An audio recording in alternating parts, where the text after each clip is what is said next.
Everybody, thanks for joining me on the couch in the front room. Kids are asleep, and I'm here to give you quite the lecture on the kind of intermediate bits of Final Cut Pro. I just want to take it a little step forward. I will quickly review how to maneuver in the timeline, just how to get around, quickly review how to double check the location of your project and your event, and the difference between a project and event, so that you don't get any more confusion there and everything goes smoothly.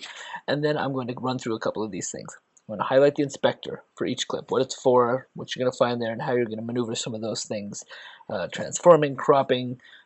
I want to show you kind of how to manipulate things on the timeline so you can trim, like fine-tuning, trim your clips by frames and just get some pretty accurate stuff on the timeline so it looks the way you want it to look. I will be looking at a quick way to edit to the beat, so you could drop some music into the timeline, mark the beats, and then drop your clips to mark those beats. So I'll be doing kind of a quick tutorial about that. How to slip clips. It's kind of weird what's called slipping, where you maintain the same size of the clip, but you can move the contents of the inside of the clip. You'll understand when I show you that. And then I want to show you some time changes, how to slow things down, speed things up, and finally, last but not least, how to tweak audio. It's a lot of stuff, and I want to get through it all. So sit back, relax. It's time for the Drewcast. All right, let's get to it. First thing I want to do is talk about the difference between the event and the project, remind you of that, and then get into the location of your projects. There's been a lot of people that I've had to remind them where to save their stuff. So take a look at this. An event, think of this as a place that stores all of your footage, right? Here are an event for the one that I did with my little girl. So you see all of the footage. These are actual clips, okay? There's an event that I've got with lots of clips specific to a project that I'm working on. Again, this is footage. This is raw footage, okay? Raw footage, raw footage. Not edited. Events do not contain any sort of projects or stories or anything. It's just a collection of clips. I think of it as my paint box. It's all the stuff that I have in my paint box, but it is not the painting itself. Below in my project library, here's the big difference. Down here in the project library, all of these projects, they don't contain clips. They just contain, look closely, how clips are put together. Right? Here's one that's just made out of 2 clips, beginning and a second part. I'm going to show you one more that's a little bit more complicated. Again, here you go. These clips exist up here in events, but this particular project is showing Final Cut what to show when and how to get from one clip to another, what transition, where the audio is, if there's music under it, if there's an animation, right? All of that is in the project, and I get there by backing up into my project library. So that is pretty simple, I think, to understand. Your event is the paint box. Your project down below is the painting. How does it go together? What does it look like? So there's kind of a quick recap on that. Next, I wanted to cover real quick some maneuvering in the timeline. Oh, before that, double check the location of the event. For instance, if I want to start a new event for us to work on right now, I have to decide where I want it to start, where I want it to be. I encourage you to put everything on your external drive, so that's where I'm going to put this one. You can do this 2 ways. You can do a file, start a new event, give it a name. This one will be my editing demo. Hit return. And now here's my event. I have no clips. It's telling me that this particular paint box is empty. Let's put some stuff in it. So I go to import media, and I'm going to grab some media. I happen to know that I've got quite a few good clips here under a file for this lecture, and it's under some of my original media. So I'm just going to grab a few clips here.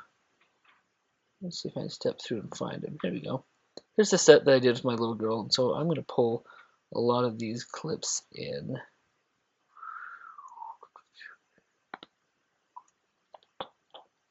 Great. I think that's enough. So I'm just going to import those into this event. It's called Editing Demo. I already know that it's situated over here under Little Boy Drew, so I'm happy with that. I'm actually pulling these files from the same drive, so I don't need to copy them back to the drive and make a copy. They're already there. So I just take that one off and hit import. For the most part, if this comes up, it's a good idea to leave it on. If you're starting and you're importing something without starting a new event, you want to come in and make a new event here and make sure that this drive is not your hard drive or the hard drive of the machine you're working on, but that it's on your external drive. So mine's already situated there. I hit import, boom. This will close out for me and show me that I have lots and lots of clips to play with now in my paint box in this event. So there's step one. Okay, so here they are, all ready to go. Remember, I like to work this way, and if this were a longer project, I would click on each one, do a second click on it, and do a wide shot open door. Right? So I would rename each of them and put them in an order so that I could say close up, open door, or open door close up so that those stay together. And then this I can sort by what camera it came off of or what name it came off of. So that's how I manage my media here, and then I need to give it a project. Remember, this is my paint box. Now I have some of the things that I want in my paint box, but what I need to do now is find a canvas or a place to put it, also called a timeline. So for this one, I also want it to happen under Little Boy Drew, so if I click it first, then I know that when I hit the plus sign, it's going to land here. If for some reason I was clicked anywhere on any of these that were on my hard drive, the plus sign would create a project on the hard drive. So to be certain, I'm going to make sure my drive is selected and new. This one again, edit demo, and go. Okay, you got that? Double check that on all of your projects that your event and your project are under your drive. If they're not, you need to click it and drag it up to the drive and let go. I'm moving that event, and it will double check. It'll say you are making a copy of this event and at this selected location. All the media is duplicated. You can't undo this. And it'll say this is where you're making a copy, and you say okay, and it starts to move. Just be wise. What more can I say?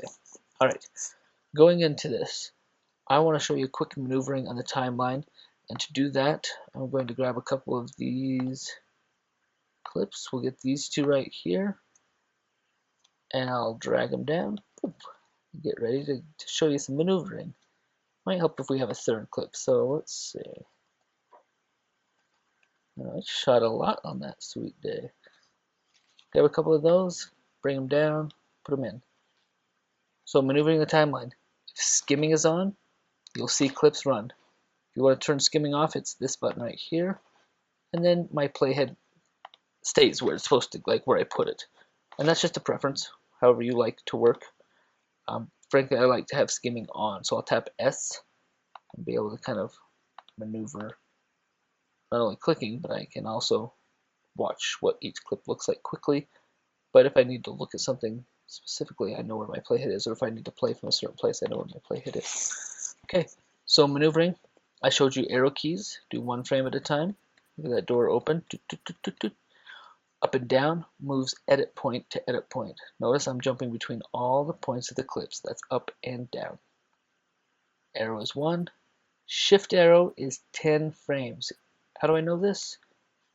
Look at my timeline right here. This is telling me exactly what the timeline's at. I'm at 10 seconds, 3 frames. That playhead right there. Now it's 10:02 because I slid past it. 10:02. I'll hit one arrow. 10:03, 10:04, 10:05. Now I'll do a shift arrow. How many is it going to jump? 10. That's right. 10:15, 10:25, 11:05. Remember that there's only 30 frames in a second on this, so 25 goes to 05. It's math. Now, let's see what I can do to show you more. We're deep in the heart of Texas here, so I'm going to show you now what the inspector is good for. The inspector is right here. It's this one with the sliders. It is pertaining to a clip that is yellow. If no clip is yellow, whatever this is inspecting, you're never quite sure what it's working on. So a good habit is to say, I want to adjust this clip, click it yellow, and then know that this is addressing that clip. I'll tell you what all these things do here in a second. The key though is that if I have my playhead in a different place and I choose another clip and turn it yellow, I could do all the changing and affecting and adjusting of crop and all sorts of things. And I am changing one of my clips, but it's not the one that I'm looking at here, because notice my yellow is here, my playhead is here. So get in the habit of putting your playhead, oh look, there's all the changes that I made. Get in the habit of putting your playhead where you are working. So I just undid all of those little edits. I'm going to put my playhead here, select this clip, and now I'm going to teach you a little about the inspector. Again, this is so that you can see what you're changing in the inspector. Highlight the clip, park your playhead. Over here you have a list where effects will go. You have a section on color that you can balance or unbalance. Very simply, anything that's on this left side is like an on-off switch. If it's blue, I just turned it on and told it to auto-analyze and balance the color based on what it sees only, and obviously from what it could see, that's not good color balance. So I think my camera did a better job. I'll turn it off. Okay, color correction is almost always on, but what it will do is if I hit this little right arrow here, show correction, I get a couple more selections for changing colors entirely, so I can get funky techno disco party style, and I can increase the saturation, and I can increase the exposure, right? So I have all sorts of opportunities to do things. If I screw anything up, that handy arrow right there resets it. And I can reset each of those individually or step back into the main inspector and do this one to reset everything, like all three of them. Same with this one up here, reset everything. That's color. Transform transforms position, rotation, and scale. I can turn it on by turning this button on. I can turn it on by turning this button on. They're the exact same. What it gives me is an ability to scale my picture and change it. I can click anywhere in the picture and move it around. I'm going to reset that by hitting undo, undo. That's Command Z, Command Z. If I grab handles in the middle, I stretch aspect, right? Undo. Handle on the side, undo. Handle in the corner, keeps my aspect, undo. Fun one right here. This is the centerpiece. This is my rotation. So I can spin it around. Again, I don't know why you want to do this, and anytime you are playing with this, you should have a reason for it. All those things that I can do here with the handles and with the spinner, I can do over here with the numbers. I can move something by dragging, and I can move it left and right. I can move it up and down. Often when I edit animations, I will come in and use the numbers because I want it to be mathematically like matching. I can spin things by grabbing that knob. I can scale things by sliding this slider. And if I really screw things up, I hit the normalize button or reset button, and it all comes back to good. No matter how messy or crazy I made things, I just hit the reset, it's back to good. Okay, that's transform. Again, if that's on, you'll see the handles. You can hit done to turn it off, or you could just turn it off by clicking the button off. Stepping down one, here's crop. I can again, I turn it on, and I have three options. I can see them here, I can see them here. I can turn it on here. Again, there's a transform we talked about. Here's crop. I can turn it on here, the inspector. Options everywhere. It's on trim currently, so what does trim do?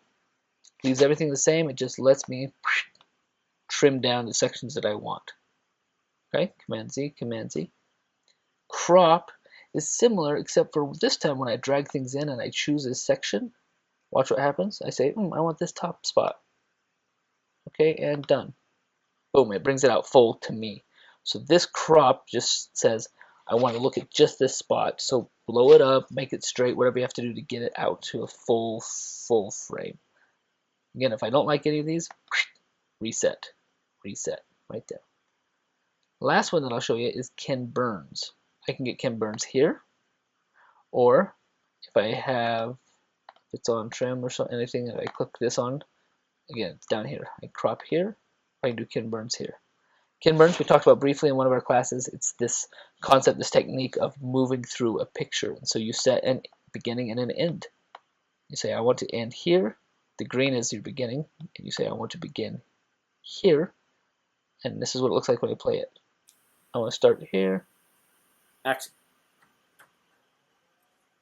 And notice that it's a really long clip, but while it's clipping, it's making this edit. Did you notice it was going from this wide framing down to this tight framing? If I even speed this up, you'll see. I hit done so you can see it happened. Like it went right down to that tight shot of the door. To take that off again, I just highlight it yellow so I know that this is affecting it, and hit undo or reset. Boom, it resets. So that's trim, crop, and kin burns. Wow, we are cruising.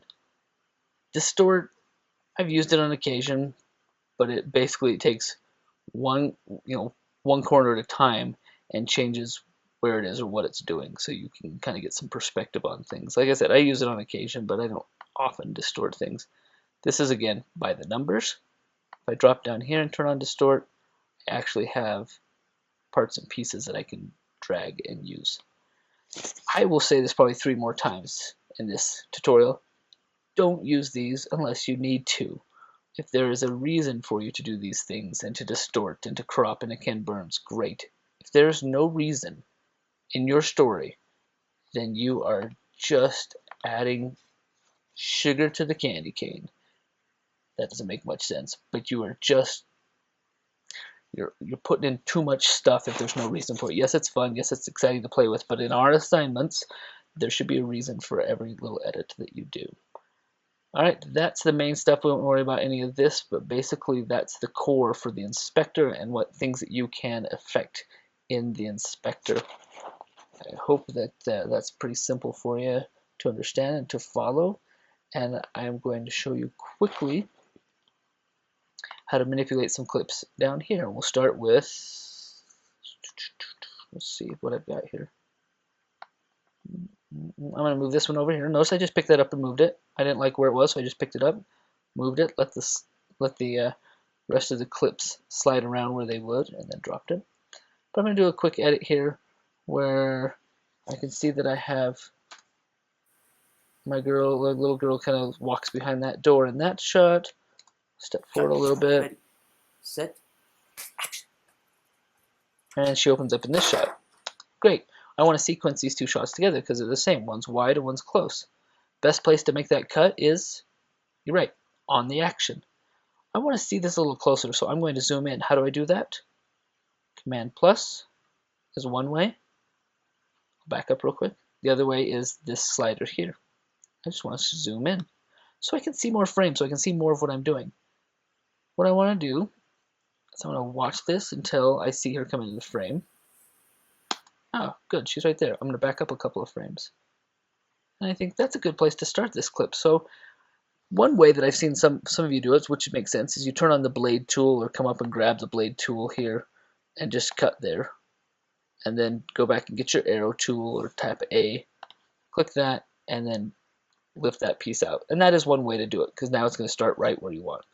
Another way to do this, and I'll undo those 2 so they're back together, is that I've clicked my playhead here. This is by moving my playhead back and forth, I park exactly where I want. And then I can come back to the beginning and notice that if I hover high enough, I see a kind of a handle that I can grab. Now, if I'm cutting too low and I get this one with the double arrows, I'm actually grabbing a fader for the audio only. It's not what we want. We want actual clip. I clip on it. The red line here tells me I'm at the beginning of the clip. There's no more footage before this. But as I drag in, I'm actually just bringing that beginning to line up with my arrow. And now that clip is going to start right where I want it to start. And I want to do a sequence shot here where we cut tight when she grabs that handle, so I'm going to back up a couple of frames. And I'm going to grab her hand right as she's just about to grab it. Again, 2 ways. I can use the blade tool and I can chop right there. Or I can go grab the end of the clip and with 1 click just bring this back and park it. The nice thing about doing this type of trim is that it shows me exactly over here Notice that when I'm clicked down on that, on this, I get a split screen. One is the clip out point, the other is the next clip's in point. So I'm going to go and make this adjustment where I see there's almost the same shot. Well, I can't see it's behind her, so I'm going to try and cut it to here. So I'll put my playhead there just by clicking. Come back and grab this beginning. Notice I can grab either side. I can grab the left side or the right side. And if you look real closely here, you can see that that cursor changes. If it's pointing to the left, it's going to grab the left clip. If it's pointing to the right, it's going to grab the clip on the right. Excuse me. When I get the right one, I'm going to bring this one over and right up to my line, because I use that playhead as kind of a guide. Now look, I can see both clips, and to me it looks like she's in the same place. She's ready to sequence, and I can back it up a bit, hit spacebar to play. Yeah, it feels pretty close, but I'm at the point where I can trim one frame at a time, and that little gray number there tells me you've switched, you've moved it one frame.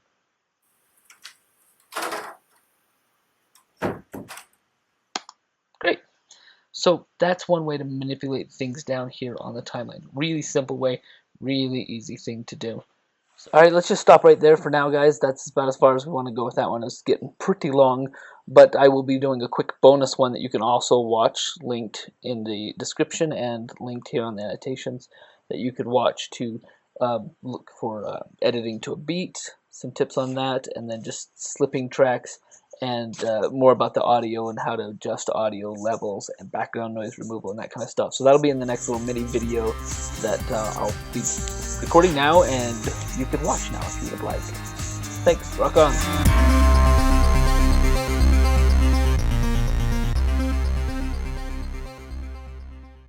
It feels pretty lengthy. Plus my little buddy came to join me. This is Minnie. She's my little dog. Sometimes I call her Nicodemus. I don't even know what I'm saying. I should just, it's late. It's just late. Okay. Alright, thanks everybody for watching that. I've been joined by my sidekick, Nicodemus. Oh, we must move, Mrs. Brisby's. Thank you. Mrs. Brisby's house must be moved by tonight.